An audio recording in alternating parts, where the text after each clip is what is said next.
Bonjour à toutes et à tous et bienvenue dans l'émission 100% Paris Turf.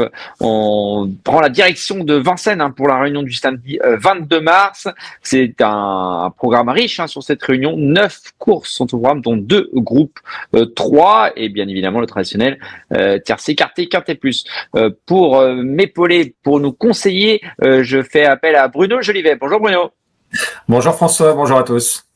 Allez, on va attaquer tout de suite avec le prix de Guignon. C'est une épreuve assez ouverte, 16 concurrents au départ. Bruno, tes 2 préférés dans cette épreuve?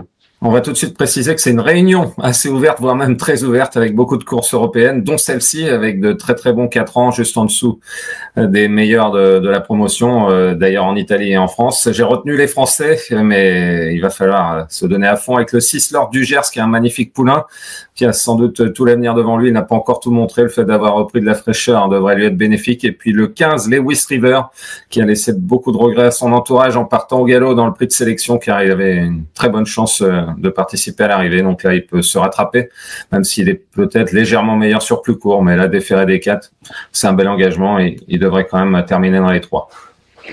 Le prix de Châtillon, c'est le premier groupe 3. C'est une épreuve réservée à des femelles de 3 ans sur le parcours de la grande piste des 2700 mètres.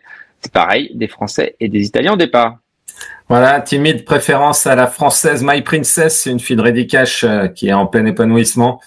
Elle avait été engagée dans le critérium des jeunes, mais c'était un petit peu rapproché par rapport à sa dernière victoire et Mathieu Mottier a attendu cet engagement. Bon, il va lui falloir venir à bout d'une pouliche italienne qui est arrivée récemment à l'entraînement chez Sébastien Garato. C'est le 9 Gasoline Bar qui a des très bonnes lignes. On en parlait avec Michel Burgio ce matin avec Giovaz, une très bonne italienne. Et puis elle a battu aussi Galileo Ferme qui avait été le dauphin de Gino Strabligi, le crack de Philippe Allaire. Donc on attend avec une certaine impatience les débuts en France de cette pouliche. La troisième, c'est le prix de Maud, des femelles de 4 ans d'un bon niveau, également 2700 mètres grande piste. Lily Margot, la très bien née Lily Margot, qui a toujours été tenue en haute estime par la famille Chavat. Elle avait tendance parfois à se montrer brillante et à avoir des fins de course difficiles, mais l'autre fois, première fois plaquée des antérieurs, elle a montré un autre visage et elle a gagné vraiment brillamment sur les 2850. Là, c'est 2007. Si elle confirme, franchement, elle devrait doubler la mise. Et puis le 5 Ludivine, qui est en progrès depuis qu'elle est déférée des 4 pieds. Elle a figuré très correctement l'autre jour dans un semi classique. Là, elle revient dans une catégorie, dans sa catégorie, et a une première chance aussi à défendre. Donc le 6 et le 5. La quatrième, c'est le prix d'Auxerre. C'est le tiercé, quarté, quintet plus, le top 5 du jour. 16 concurrents de 5 ans au départ, 2850 mètres. Et encore France ou Italie, et encore préférence à la France avec le 13 Carambar qui avait été disqualifié, distancé plus exactement pour contrôle positif suite à une contamination, donc avec l'alcool à brûler au mois de décembre. Là, il a fait une rentrée en vue de cet engagement pour trouver une belle compensation, et si tout se passe bien, ça devrait le faire, le 13 Carambar. Et puis le 16 Captain du Liamon, qui est transformé. Il montre plutôt son vrai visage depuis qu'il est muni du sulky Yankee, et il a fait voir plutôt toute l'étendue de ses qualités tant sur 2100 que sur 2008 cet hiver, et franchement au plafond des gains, il ne devrait pas décevoir lui non plus si tout se passe bien. 13 et 16, et puis un petit outsider comme c'est le quintet. Bien sûr. Là, c'est Ernesto Rock qui a gagné un groupe 3 sur ce parcours en janvier. L'autre jour, il aurait bien fini. Il a commis une petite faute. Il est un peu délicat, c'est son problème. Entrée de ligne droite qui l'a empêché de participer au sprint, mais il aurait à coup sûr été à l'arrivée sans cette petite faute. Donc, il faut le reprendre. La cinquième, c'est le prix du Bois de Vincennes. C'est une épreuve intéressante, un groupe 3 avec des chevaux bien connus et d'un niveau très très intéressant, 2850 mètres à parcourir. Avec notamment le meilleur hongre du moment. On va dire qu'il a pris un petit peu l'ascendant cet hiver sur Hino du Lupin, qu'on n'a pas pu voir trop souvent. Le 10 Inexcess Bleu, donc, qui va tenter de remporter une 6e victoire d'affilée et de devancer, comme dans le prix du Luxembourg, le 12 Gaspard d'Angis, notamment, car il y en a 3 ou 4 autres qui ont vraiment une première chance aussi, mais ces 2 hongres de grande qualité devraient jouer les premiers rôles. Le 12 Gaspard d'Angis n'a pas énormément de bons engagements avec ses gains, 800 000 €. Donc là, ça en fait partie. C'est pratiquement son meilleur engagement du printemps. Donc il a dû être préparé avec soin, mais il faudra passer sur le corps de ce sacré Inexcess Bleu.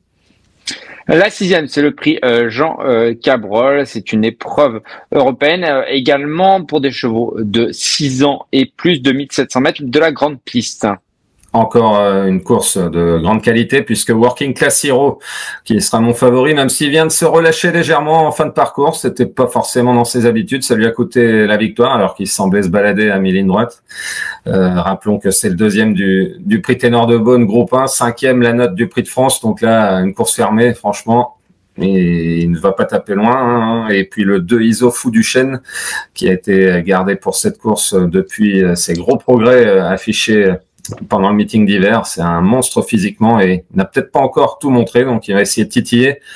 Working Class Hero, en effet. Et puis le 13 Ulysse Dijon, j'ai hésité pour la 2 assez longuement. Ulysse Dijon qui est lui aussi en plein épanouissement à son âge assez avancé. Il est magnifique à voir et donc ça s'annonce comme un match à 3. La septième, c'est le prix de Gabaret, des femelles de 6 et 7 ans. Avantage aux 6 ou aux 7 ans? Je ne sais même plus quel âge elle a. Aux 6 ans, oui. Destiny Di Poggio, oui. La jument de Jean-Michel Bazir qui a couru notamment face aux meilleurs en début d'hiver. Ensuite, elle aussi a été dans l'histoire des contaminations et n'a donc pas pu participer au meeting. Elle aborde le printemps avec beaucoup de fraîcheur et là, elle est un peu déclassée hein, si elle ne se met pas à tirer excessivement. Elle ne sera pas battue dans cette course. Et puis le 10 Junkie a fini le meeting d'hiver en s'envolant. Donc en étant préservée de la même manière, elle va finir vite et ça s'annonce comme la chef de file de l'opposition. La huitième, c'est le prix du Tréport, une épreuve réservée à des femelles de 7 ans et plus de 1850 mètres à parcourir. 15 pouliches seront au départ. Oui, il y a matière à hésiter. Je l'ai d'ailleurs fait longuement. Et malheureusement, je me suis un petit peu contraint à reculer Idole de Méa, que j'aime beaucoup, mais elle sera que plaquée, alors que c'est Déféré qu'elle est la plus impressionnante. Plaquée au 25 mètres. Du coup, je lui ai préféré la 6 Laruella, une jument qui a été arrêtée longuement pour des problèmes de santé. Elle revient au top et elle peut, à mon avis, en digne fille de Burr Parker, continuer à s'améliorer et le déferrage des 4 pieds pour la première fois de sa carrière peut l'aider à y parvenir. C'est la moins riche, mais comme elle a été longtemps absente, elle est en retard de gain. Et puis le 15 Aïda Sutton qui avait fait un numéro sur ce parcours pour partager la victoire avec Hockfeller Dumel, un rock.